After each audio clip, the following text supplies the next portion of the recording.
Tidak ada yang tahu persis kapan semuanya dimulai.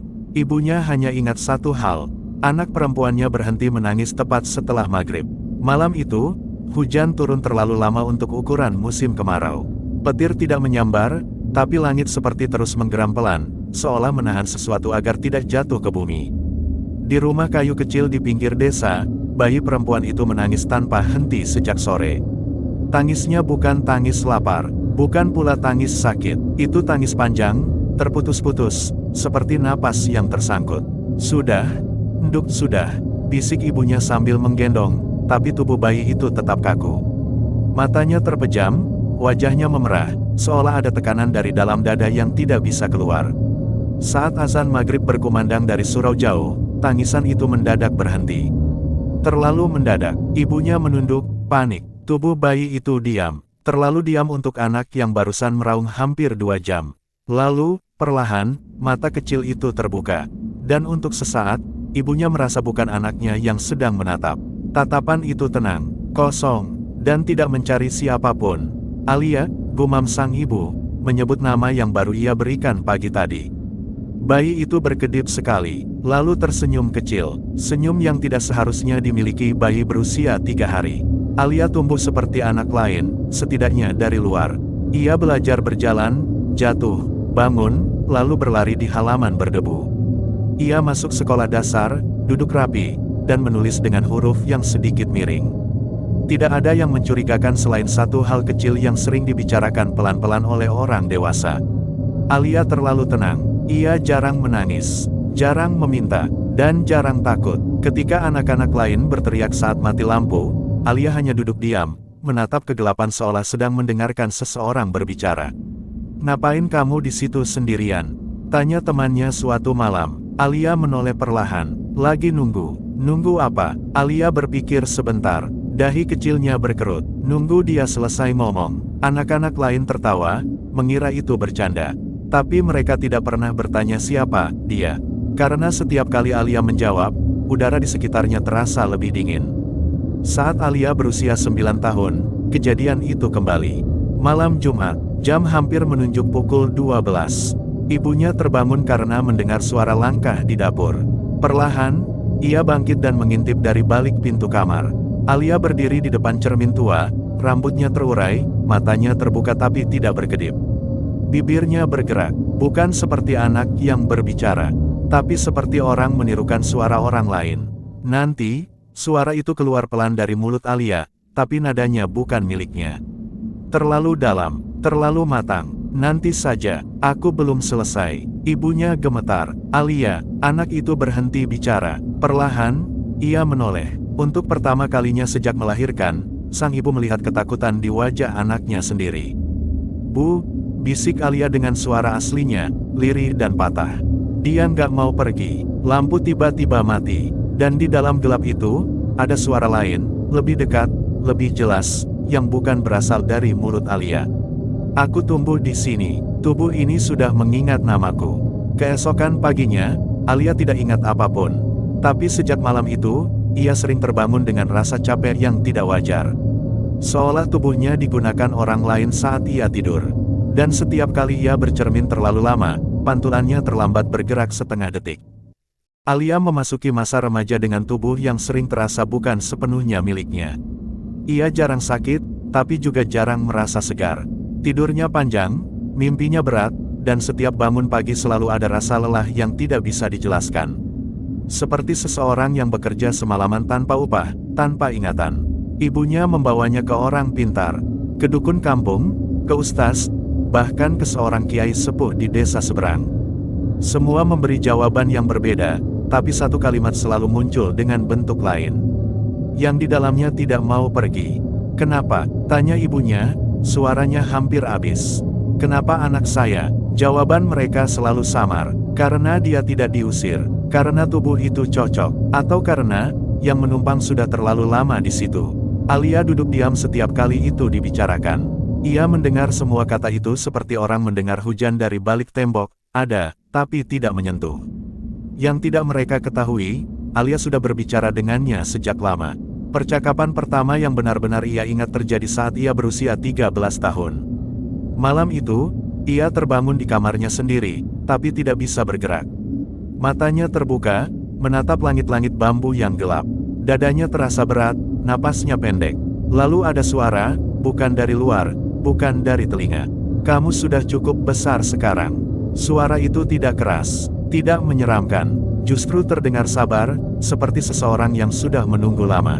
"Apa kamu?" tanya Alia dalam hati. Ia tidak berani membuka mulut. "Aku yang selalu ada, kenapa kamu nggak pergi?" Hening sejenak, Alia merasakan sesuatu bergerak di dalam dadanya, bukan secara fisik, tapi seperti ingatan yang dipindahkan. "Karena aku tumbuh bersamaan denganmu. Ini tubuhku." Dulu Alia menangis malam itu, tapi tangisnya tidak keluar sebagai suara. Air matanya mengalir tanpa isak, tanpa gerak. Tubuhnya tetap kaku, sementara pikirannya penuh dengan sesuatu yang bukan kenangan miliknya. Ia melihat hutan tua, melihat api unggun, mendengar nama yang tidak bisa ia ucapkan. Dan ketika akhirnya ia bisa bergerak kembali, pagi sudah datang. Sejak malam itu, negosiasi dimulai. Bukan dengan kata-kata keras, bukan dengan ancaman, melainkan dengan kelelahan. Alia mulai menyadari pola-pola kecil. Jika ia menolak terlalu keras, jika ia melawan saat tubuhnya terasa ditarik, kepalanya akan sakit luar biasa. Penglihatannya kabur, kadang ia pingsan di kelas. Namun jika ia mengalah sedikit, semuanya berjalan lebih ringan. Ia mulai kehilangan waktu. 1 jam, 2 jam, kadang 1 sore penuh. Teman-temannya mengira ia melamun. Guru mengira ia kurang fokus. Tidak ada yang tahu bahwa pada jam-jam kosong itu, tubuh Alia tetap bergerak, berbicara, berjalan, bahkan tersenyum tanpa kehadirannya. "Aku lihat kamu di depan musola kemarin sore," kata seorang teman.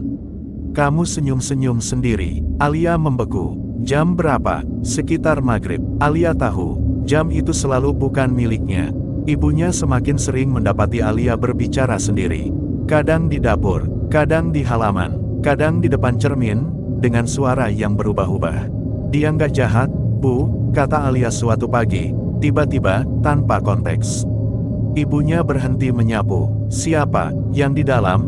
jawab Alia pelan. "Dia cuma nggak mau sendirian." Ibunya menjatuhkan sapu. Sejak hari itu, ibunya berhenti memanggil orang pintar. Seolah ada titik di mana harapan harus dihentikan agar tidak menyakiti lebih jauh.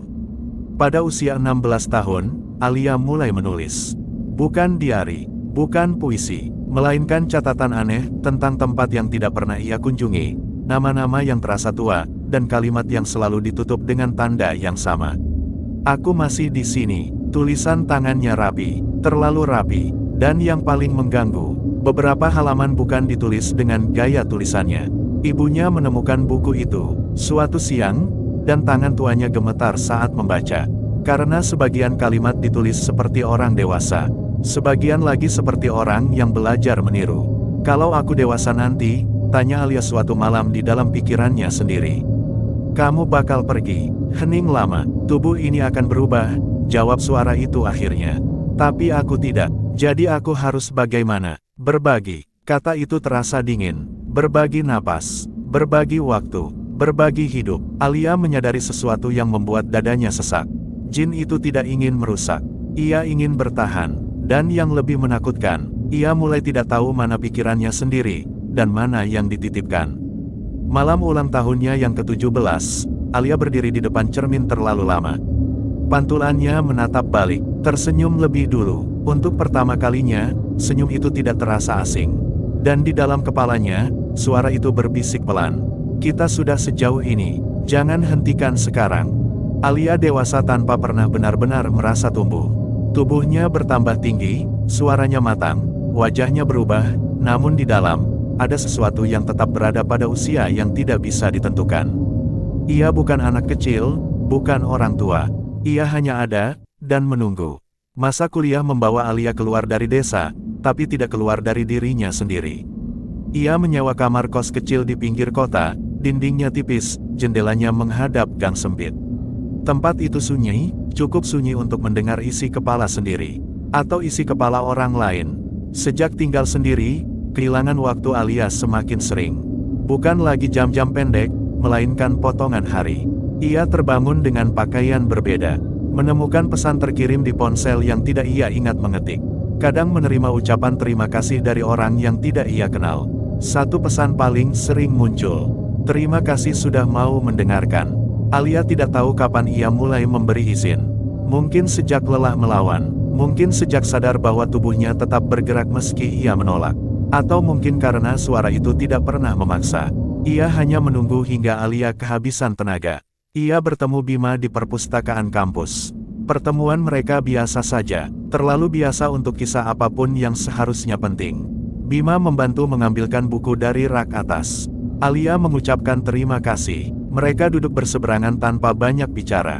Namun sejak hari itu, suara di dalam kepala Alia menjadi lebih diam. Bukan pergi, tapi mundur. Dia tidak berisik, suara itu berkomentar suatu malam.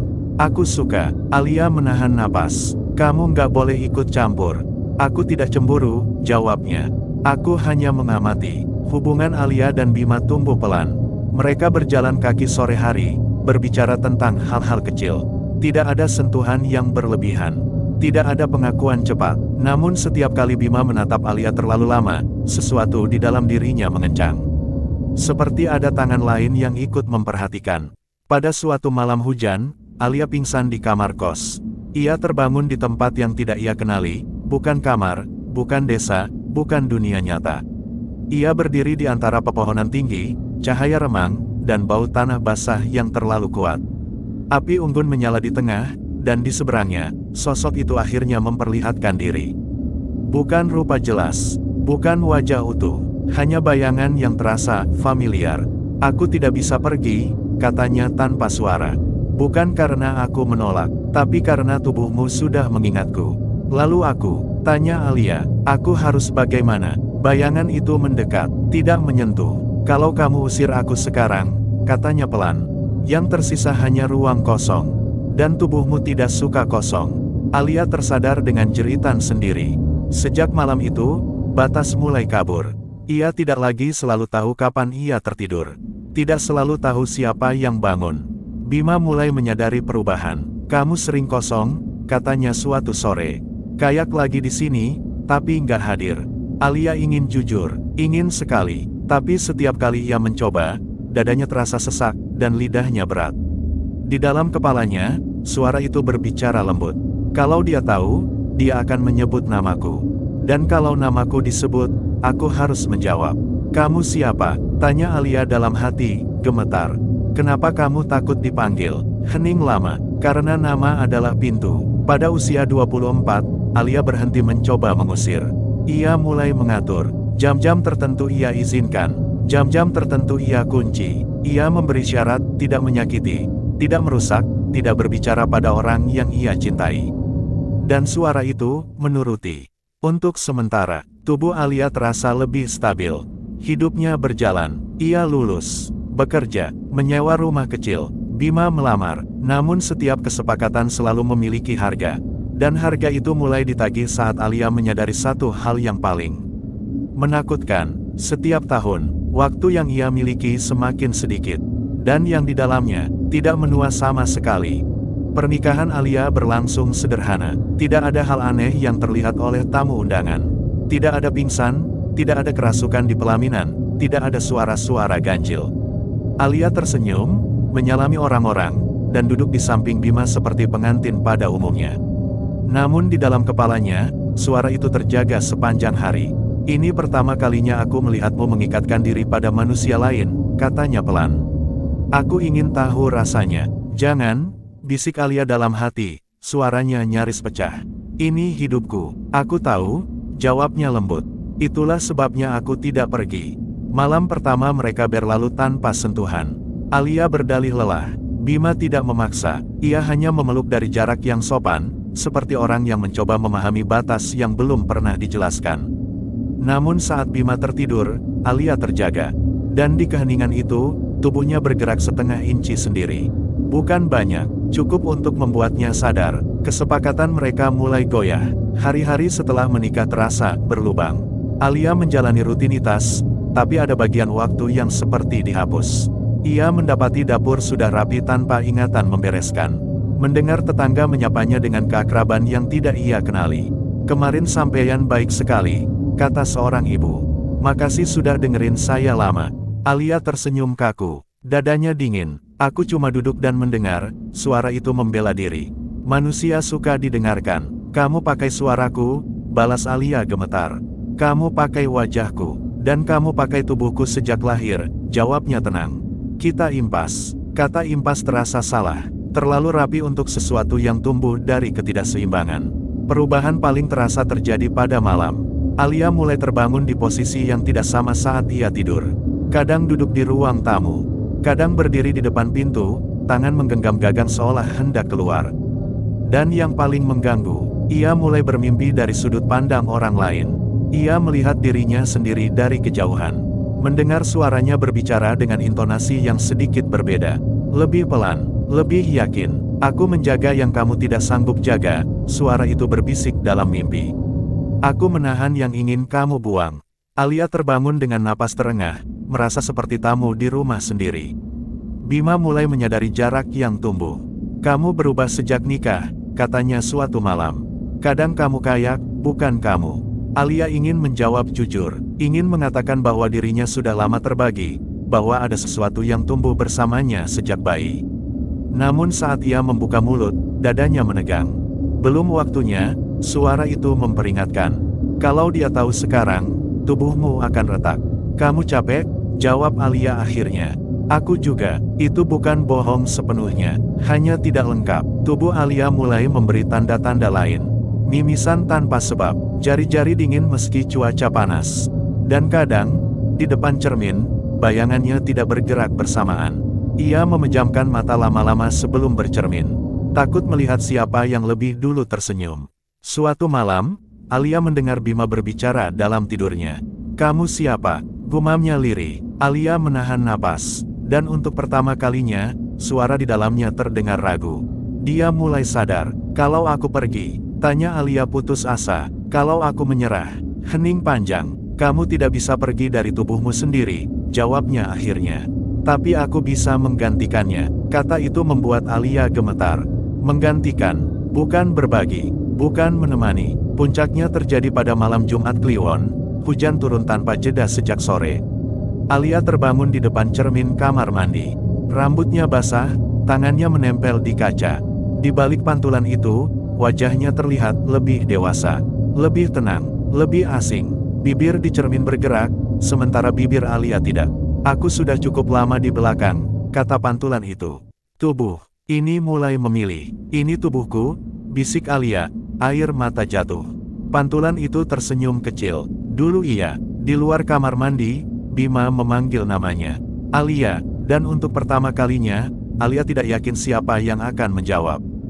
Kehamilan datang tanpa rencana. Alia baru menyadarinya setelah tubuhnya semakin sering menolak makanan, setelah pagi-pagi terasa terlalu sunyi, dan setelah suara di dalam kepalanya tidak lagi sekadar berbisik, melainkan hadir hampir sepanjang waktu.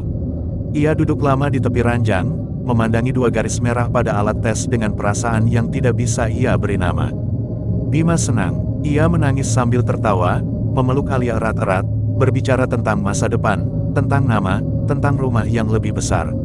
Alia ikut tersenyum. Namun di dalam kepalanya, suara itu diam terlalu lama. "Kenapa kamu nggak ngomong apa-apa?" tanya Alia dalam hati, suaranya bergetar. Hening. Lalu, sangat pelan, "Tubuhmu sedang membuka pintu baru." Alia menelan ludah. "Pintu apa?" "Jalan." Kehamilan membuat batas mereka semakin tipis. Alia sering terbangun dengan tangan menempel di perutnya, seolah ada dua kesadaran yang sama-sama memperhatikan sesuatu yang tumbuh di dalam. Kadang ia merasakan kehangatan yang bukan miliknya, bukan pula milik janin. "Aku hanya memastikan dia aman," suara itu berkata tenang. "Aku pernah lahir tanpa tubuh. Aku tidak ingin mengulanginya." Kata pernah membuat Alia bergidik. "Ini anakku," bisiknya suatu malam, air mata mengalir. "Bukan milikmu." "Aku tahu," jawabnya. "Itulah sebabnya aku menjaganya." Jawaban itu tidak menenangkan, justru terasa seperti klaim yang terlalu dekat. Tubuh Alia semakin rapuh. Dokter tidak menemukan kelainan apapun, tapi Alia sering pingsan, sering kehilangan keseimbangan. Kadang ia lupa jalan pulang dari pasar. Kadang ia tidak ingat sudah mandi atau belum. Namun yang paling mengganggu, ia mulai bermimpi tentang masa depan, tentang anak kecil yang memanggilnya, tapi dengan suara yang tidak sepenuhnya manusia. Bima mulai khawatir. Kita cari bantuan lagi, katanya suatu malam. Kiai, Ustaz, siapapun. Di dalam kepala Alia, suara itu menegang. Jangan, kenapa? Tanya Alia putus asa. Kamu takut? Hening lama. Aku takut kehilangan, jawabnya jujur. Bukan tubuhmu, tapi tempatku. Malam ketika usia kandungan memasuki bulan ke-7, Alia terbangun di ruang tamu. Ia duduk di lantai, punggung bersandar ke sofa, perutnya terasa berat.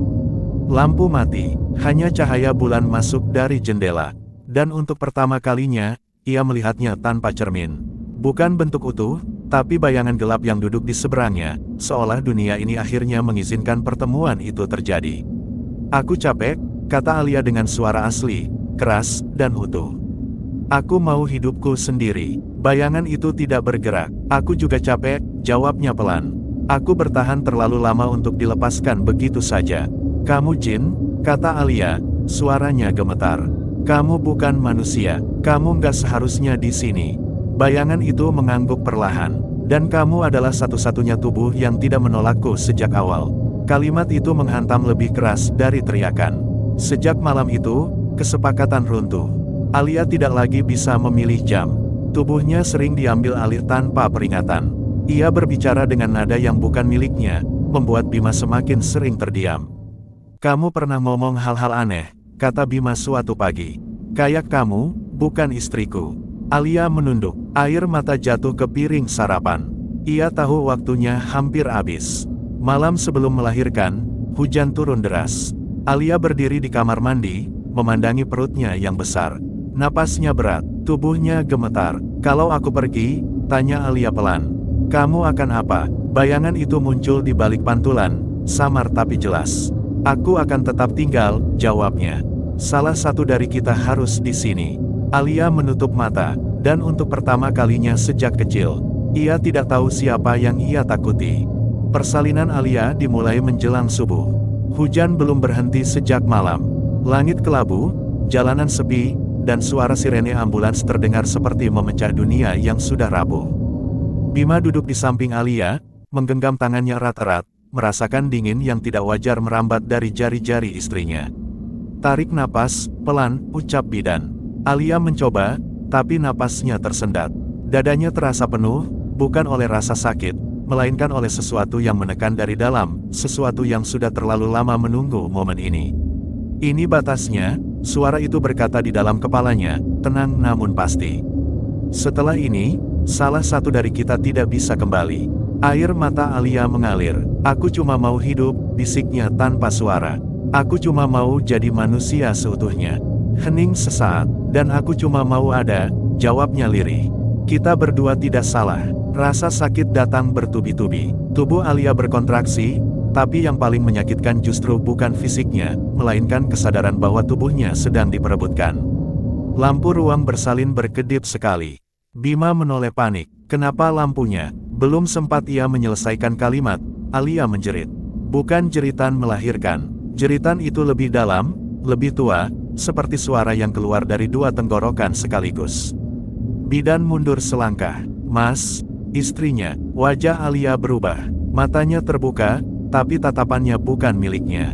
Suaranya keluar berat, teratur, dan terlalu tenang. Tenang, jangan panik, aku akan menjaga. Bima membeku. Itu bukan suara Alia. Proses persalinan berlangsung terlalu cepat setelah itu. Seolah tubuh Alia tahu apa yang harus dilakukan, atau lebih tepatnya, ada yang mengambil alih dan menyelesaikannya dengan ketepatan yang mengerikan. Tangisan bayi akhirnya terdengar, nyaring, hidup. Namun bersamaan dengan itu, Alia terdiam.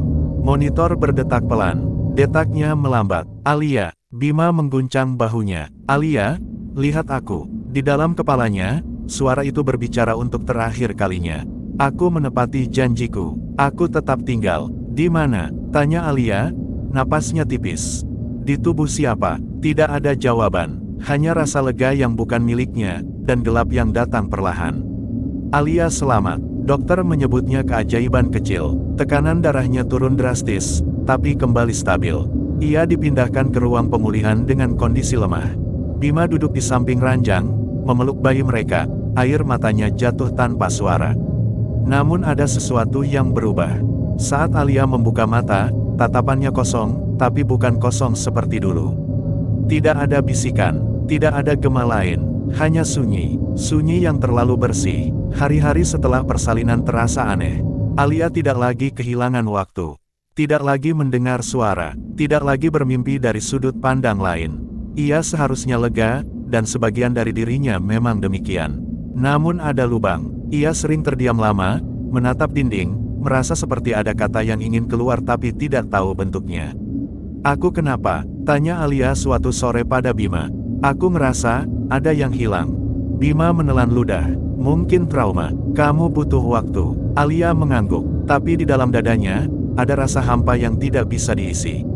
Anak mereka tumbuh sehat, terlalu sehat. Ia jarang menangis, jarang rewel, tatapannya tenang, terlalu fokus untuk bayi seusianya.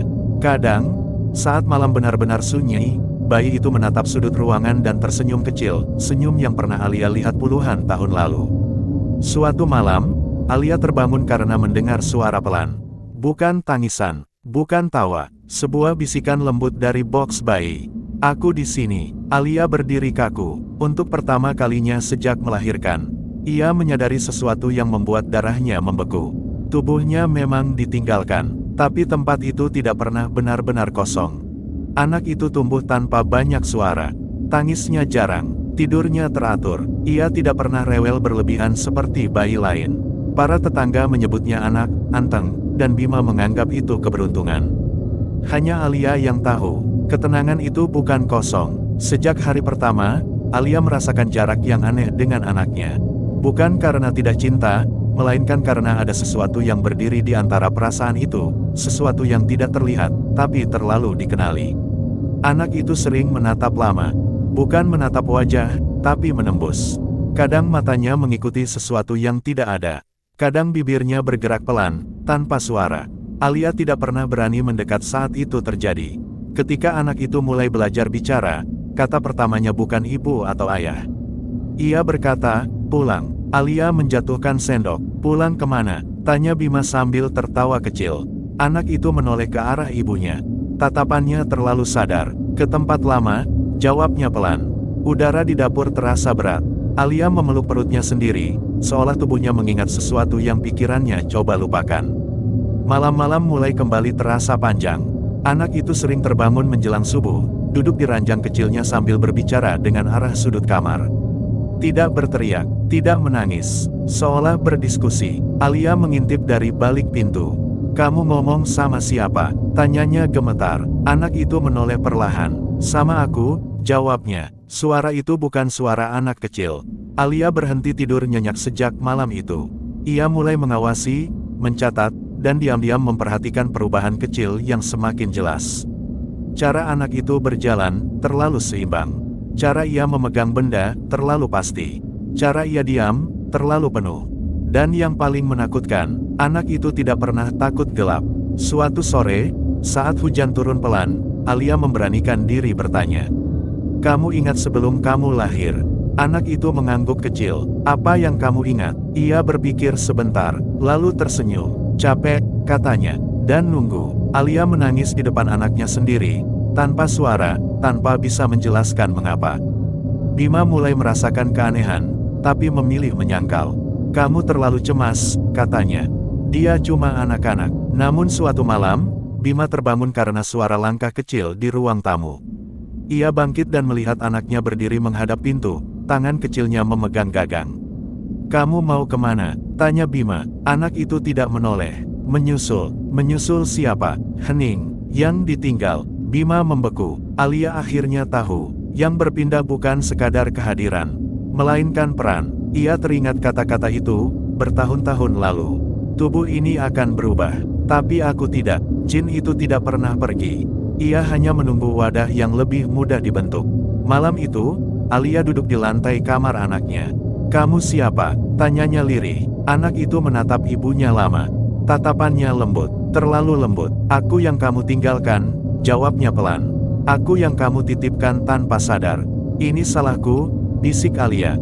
Aku yang membuka jalan. Anak itu mengangguk. Kamu cuma capek, katanya.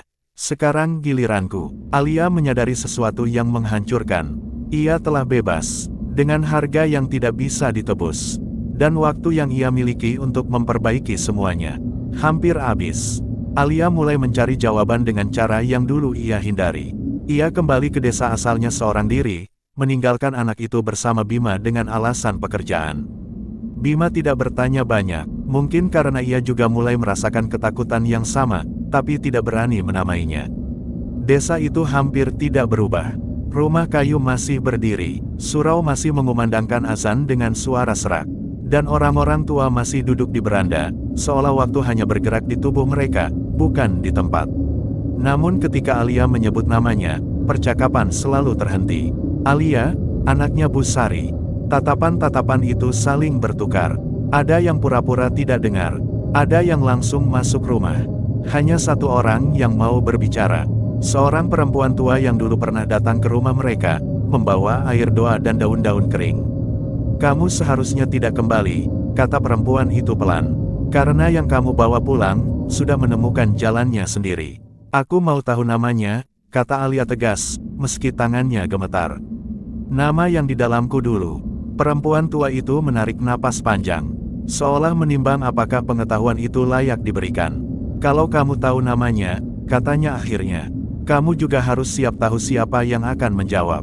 Malam itu, mereka duduk di ruangan kecil dengan lampu minyak sebagai satu-satunya cahaya. Perempuan tua itu membuka kain lusuh berisi catatan lama, tulisan tangan yang sudah hampir tak terbaca, diselingi simbol-simbol Jawa kuno. Bukan semua jin masuk karena dipanggil, katanya. Ada yang masuk karena diberi tempat. Ada yang tumbuh karena tidak pernah ditolak. Alia menelan ludah. Yang bersamamu itu, lanjutnya, bukan penumpang, dia pengikat. Jenis yang menyatu pelan-pelan sampai tubuh lupa mana batasnya. Namanya, tanya Alia, suaranya pecah. Perempuan itu menyebutkan satu nama. Nama itu pendek, tidak terdengar jahat, bahkan hampir seperti nama manusia. Dan saat nama itu terucap, dada Alia berdenyut. Ia merasa sesuatu bergerak jauh di dalam, bukan di tubuhnya, tapi di ingatan lama yang sudah ditutup rapat. Malam itu juga, Alia pulang. Hujan turun deras di jalan. Lampu-lampu kota tampak buram. Di dalam dadanya, nama itu terus terulang, seperti denyut nadi kedua. Sesampainya di rumah, semua lampu mati. Bima duduk di ruang tamu, wajahnya pucat. Anak mereka berdiri di tengah ruangan, menghadap pintu. Kamu akhirnya pulang, kata anak itu. Bukan suara anak kecil. Alia berlutut, air mata jatuh. Kamu dengar namamu disebut, katanya gemetar. Makanya kamu bangun. Anak itu tersenyum kecil. Sudah lama aku nunggu, jawabnya. Kamu janji mau manggil kalau sudah siap. Alia teringat, janji itu memang pernah terucap. Bertahun-tahun lalu, dalam kelelahan dan putus asa. Kamu harus keluar, kata Alia, mengumpulkan sisa keberanian. Itu bukan tubuhmu. Anak itu menggeleng. Tubuh itu lahir untukku, katanya tenang. Kamu cuma jalan. Bima mundur selangkah, air mata mengalir tanpa suara. Apa yang harus kita lakukan? Bisiknya. Alia menatap suaminya lama, lalu menatap anaknya. Ada satu cara, katanya pelan. Dan aku yang harus bayar. Malam itu, Alia menyiapkan lingkaran kecil di kamar mandi. Garam, air, dan nama yang tidak boleh diucapkan sembarangan. Ia berdiri di tengah, tubuhnya gemetar. Kalau aku panggil kamu, katanya lirih ke arah anaknya. Kamu harus datang padaku. Anak itu tersenyum. Senyum yang dulu pernah hidup di wajahnya sendiri. Kalau itu yang kamu mau, katanya. Aku selalu pulang ke tubuh pertamaku.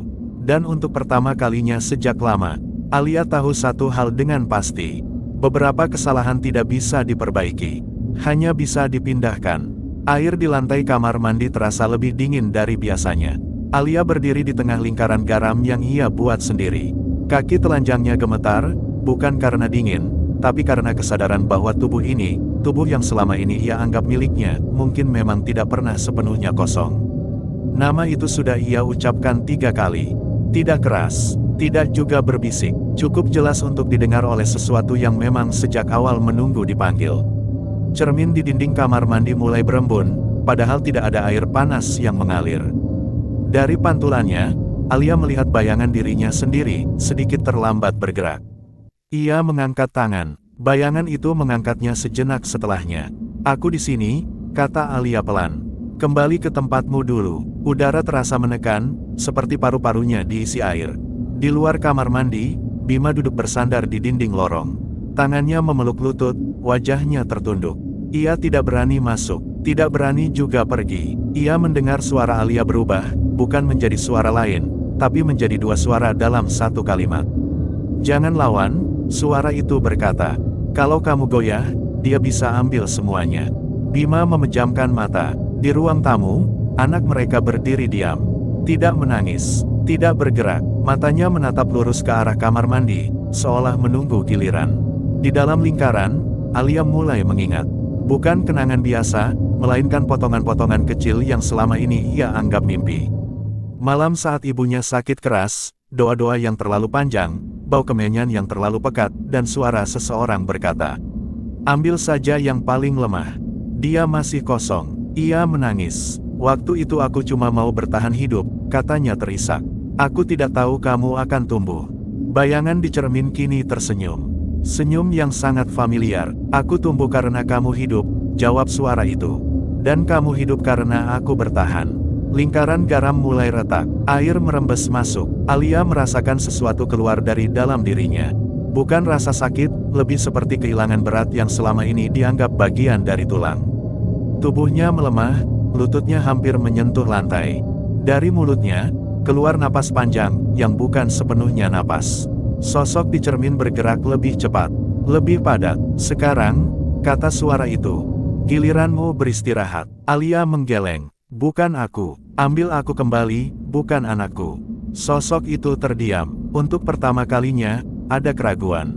Di luar, anak itu menjerit. Jeritan pendek, lalu sunyi. Bima berdiri panik, berlari ke ruang tamu. Anak mereka terduduk di lantai, tubuhnya gemetar hebat. Tangannya mencengkeram dadanya sendiri, napasnya tersengal. "Ayah," katanya dengan suara asli seorang anak kecil. "Sakit." Bima memeluknya erat, air mata jatuh tanpa ia sadari. Di kamar mandi, Alia menatap cermin. Sosok di sana kini menyerupainya sepenuhnya, kecuali matanya, yang terlalu tenang. "Kamu sudah dewasa," katanya. "Kamu tidak butuh aku lagi." Sosok itu menggeleng pelan. "Aku butuh tempat," jawabnya. "Dan tubuh pertamaku selalu paling pas." Alia tersenyum lemah. "Kalau begitu," katanya lirih, "aku yang pergi." Ia melangkah keluar dari lingkaran garam. Dan saat kakinya menyentuh lantai basah di luar batas, rasa dingin itu berubah menjadi kehampaan total. Bima mendengar suara jatuh. Ia berlari ke kamar mandi. Alia terbaring di lantai, matanya terbuka, napasnya ada, tapi kosong. Seperti rumah yang ditinggalkan pemiliknya tanpa mematikan lampu. Di cermin, pantulan Alia tersenyum ke arahnya. "Terima kasih sudah menjaga," kata suara itu lembut. "Sekarang giliranku." Lampu kamar mandi mati. Pagi datang seperti biasa. Anak mereka bangun sehat. Tidak ada demam. Tidak ada tatapan kosong. Alia terbangun perlahan, tampak lelah tapi utuh. Namun sejak hari itu, setiap kali Bima memanggil namanya, ia selalu butuh sedetik lebih lama untuk menoleh. Dan setiap malam, tepat saat lingsir wengi, Alia berdiri di depan cermin lebih lama dari seharusnya, seolah memastikan siapa yang benar-benar pulang ke tubuh itu. Sejak malam itu, tidak ada yang tampak berubah. Alia kembali menjalani hidupnya. Ia memasak, bekerja, menjemput anaknya dari sekolah, tertawa kecil di meja makan. Bima mengamati semua itu dengan perasaan yang tidak bisa ia beri nama. Semuanya terlihat benar, terlalu benar, namun ada detail kecil yang tidak bisa diabaikan. Alia tidak lagi menyenandungkan lagu saat memasak. Ia tidak lagi terbangun karena mimpi buruk. Ia tidak lagi menoleh cepat ketika namanya dipanggil. Seolah-olah tubuh itu kini selalu siap, tidak pernah lengah. Waktu lingsir wengi menjadi penanda yang paling jelas. Setiap malam, hampir selalu di jam yang sama, Alia bangun dari tidur. Tanpa suara, tanpa gelisah, ia berjalan ke kamar mandi, berdiri di depan cermin, dan menatap pantulannya lama. Terlalu lama untuk sekadar bercermin. Bima pernah mengikutinya sekali. Ia berdiri di ambang pintu, melihat Alia mengangkat tangan ke arah cermin, dan pantulan itu tersenyum lebih dulu. Bima mundur perlahan. Ia tidak berteriak, ia tidak menangis. Ia tahu, teriakan tidak akan mengembalikan apapun. Anak mereka mulai bercerita tentang ibu yang berbeda. Ibu sekarang gak bau capek, katanya polos. Dan kalau malam, ibu kayak lagi nunggu seseorang. Bima hanya mengangguk. Ia tahu siapa yang ditunggu. Suatu malam, hujan turun deras. Listrik mati. Rumah tenggelam dalam gelap dan suara air. Alia duduk di ruang tengah, menatap kosong. Tidak menyalakan lilin, tidak mencari cahaya. Bima memberanikan diri duduk di hadapannya. Alia, katanya pelan, kalau kamu masih di sana, aku mau dengar. Perempuan itu menoleh perlahan. Tatapannya lembut, terlalu tenang. Aku di sini, jawabnya. Bukankah itu cukup? Bima menggenggam tangannya. Tangannya hangat, nyata, hidup. Namun di balik kehangatan itu, ada sesuatu yang tidak berdenyut. Malam itu, tepat saat Lingsir Wengi, Alia berbicara tanpa ditanya. Tubuh ini tidak pernah kosong, katanya sambil menatap jendela.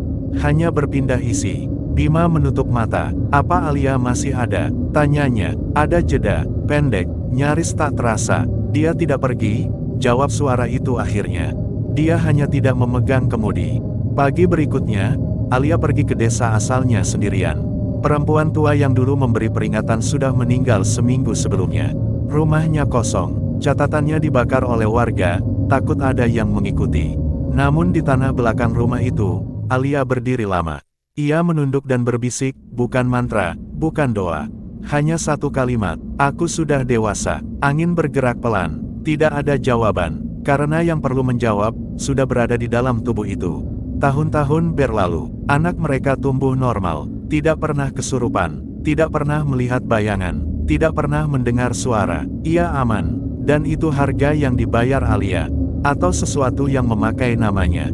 Pada suatu malam yang sunyi, saat Bima terbangun dan mendapati Alia tidak di sampingnya, ia sudah tahu kemana harus pergi. Di depan cermin, Alia menatap pantulannya seperti biasa. Namun kali ini, pantulan itu tidak bergerak sama sekali.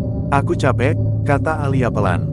Aku mau tidur. Pantulan itu tersenyum tipis. Kamu boleh, jawabnya. Tapi jangan lupa, aku yang akan bangun. Lampu berkedip, dan untuk pertama kalinya sejak bertahun-tahun, Bima melihat Alia, yang asli, menangis. Air mata jatuh, tubuh bergetar, namun tangis itu segera berhenti. Digantikan ketenangan yang terlalu rapi.